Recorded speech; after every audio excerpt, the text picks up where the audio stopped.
A série sul-coreana Round 6 entrou no catálogo da Netflix brasileira no último dia 17 de setembro, assim como em outros 82 países ao redor do mundo, e se tornou rapidamente um fenômeno mundial.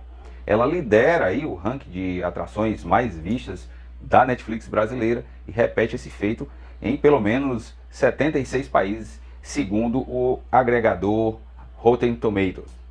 Ela caminha para ser a atração mais vista da Netflix em todos os tempos e já está ultrapassando esta série aqui como a série mais vista da Netflix. Realmente um fenômeno mundial. E se você quiser entender um pouquinho de por que esta obra está causando aí tanto rebuliço e despertando tanto o interesse das pessoas, você fica aqui com a gente que depois da vinhetinha o Mobilete comenta.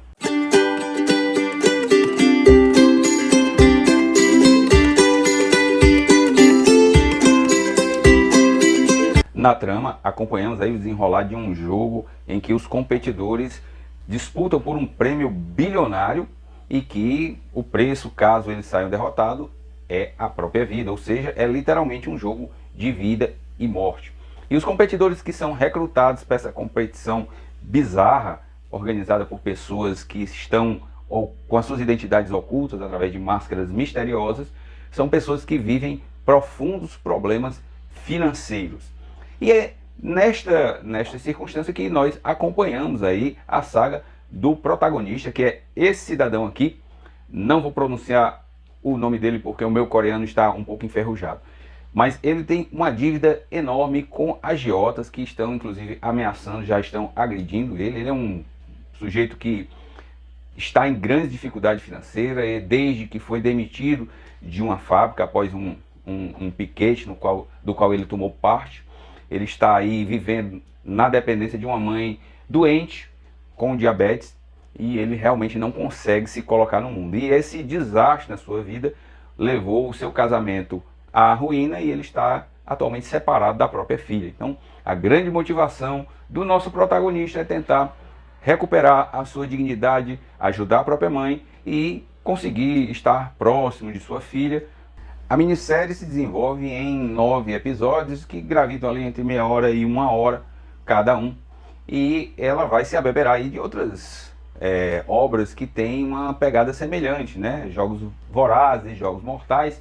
São também obras cinematográficas em que a questão dos competidores lutando por sua própria vida em um jogo de vida ou morte também é explorado. Mas diferentemente dessa outra obra, aqui a questão da crítica social é bastante intensa, principalmente pela premissa de que os jogadores que estão nessa competição, eles têm ciência de que eles estão ali apostando a própria vida, e ainda há inclusive o paradoxo, eles estão, diferentemente das outras obras, até livres para abandonarem o jogo, mas estão de tal modo mergulhados numa situação caótica, no chamado mundo exterior, que eles preferem arriscar tudo em busca desse sonhado prêmio que vai aí organizar de algum modo cada uma dessas vidas despedaçadas.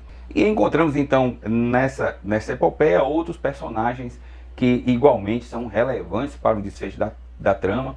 Uma norte-coreana que fugiu do seu país, um paquistanês que tem o sonho de voltar para a sua cidade natal, e em especial um amigo de infância do nosso protagonista, esse cidadão aqui, que é tido no bairro onde eles moram como um menino prodígio, o grande orgulho daquele bairro, uma vez que se formou numa das melhores e mais conceituadas universidades sul-coreanas e atua no mercado financeiro. Ele que acabou arruinado em razão de seu próprio comportamento, da forma como ele conduziu os negócios, fez com que ele também aceitasse o desafio que está ali. E a característica de cada um desses personagens vão de alguma forma se refletir durante a competição. Em algumas fases da competição, algumas das suas mazelas morais vão se revelar, inclusive aí do nosso protagonista. É importante dizer que é um filme com uma violência gráfica considerável, e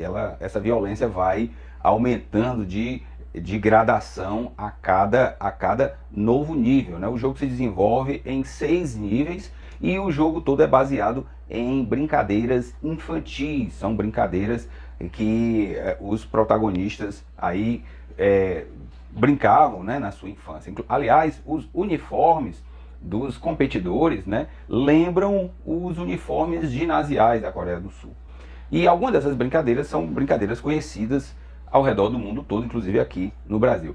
O diretor explica que a opção por usar um jogo baseado em brincadeiras infantis, além da carga dramática que ele traz, uma vez que a lembrança telúrica que nós temos, né, aquela lembrança agradável, ela é substituída por um certo temor e uma tensão de alto padrão, e também porque ele gostaria que as pessoas se concentrassem mais na história e não perdessem tempo tentando entender as regras de cada uma das brincadeiras, das competições. De fato, são jogos cuja a compreensão de como é que se vence, como é que se joga, são bastante fáceis a qualquer pessoa, mesmo que não seja lá residente da Coreia do Sul. E uma das coisas que chamam muita atenção nesta série são, de fato, os cenários onde se dá toda a ação.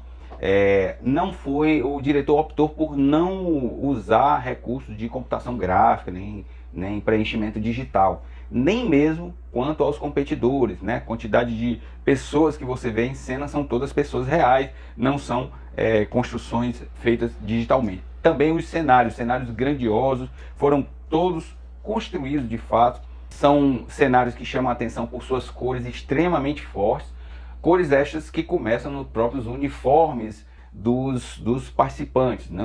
Os competidores jogam com um verde e os guardas, os encarregados da condução do jogo com um uniforme rosa choque quase. Se você pegar a paleta de cores, são justamente cores que são contrapostas, né? São contrapostas, exatamente para dar a ideia de contraposição desses dois grupos. A série aí é recheada de uma série de elementos simbólicos que são apresentados aí ao espectador para causar algum tipo de efeito, e aquela série de escadas que aparecem em algumas cenas é uma referência direta do litografista Escher, que com esta obra aqui passa aí a sensação de um mundo em que as leis da gravidade são desafiadas. É uma forma de dizer que naquele ambiente ali funciona uma espécie de mundo paralelo com regras próprias.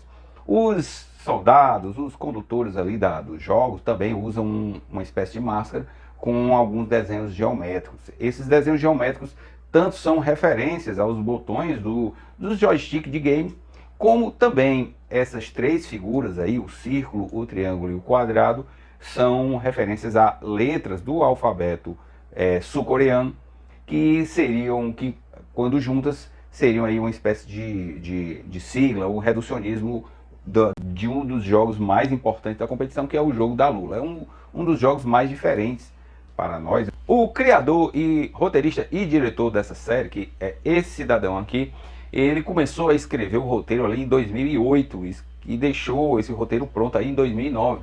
Ele inclusive conta que essa fase da sua vida ele estava muito endividado, devendo muito, e até comenta que se existisse um jogo nesses termos naquela época, ele teria seguramente participado. Esse projeto ficou aí engavetado aí durante 10 anos, entre outras coisas porque ele acreditava, e outras pessoas a quem ele tentou aí viabilizar o projeto acreditavam que a temática era muito forte, muito violenta, e que não haveria aí espaço, não seria bem recebido pela sociedade uma obra nesses termos. Atualmente existe uma certa polêmica quanto à originalidade deste roteiro. O problema é que existe um filme japonês, esse filme aqui, que guarda profundas semelhanças, inclusive profundas semelhanças do ponto de vista estético, de algumas narrativas, ou até mesmo enquadramentos e elementos que são contidos aí na obra, que guardam bastante similaridade. Esta obra japonesa ela é baseada em um mangá, né, que são as publicações, espécie de revista, né, revista em quadrinhos, são publicações japonesas que conta a história também de um jogo mortal, mas que se desenvolve nas dependências de uma escola, que os jovens ali lutam para sobreviver. 그 옛날에 어릴 때 하던 거 말이야?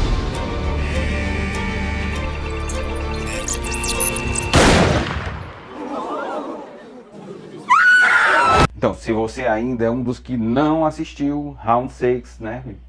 Tá aí um dos motivos aqui desse canal. Procurei não dar spoiler para que a sua experiência seja completa. É realmente uma obra muito impressionante, nos prende bastante, faz diversos questionamentos, críticas. É como diversão funciona e eu recomendo demais. Tá disponível aí no catálogo da Netflix. Eu vou ficando por aqui. Um abraço para vocês, até mais, tchau.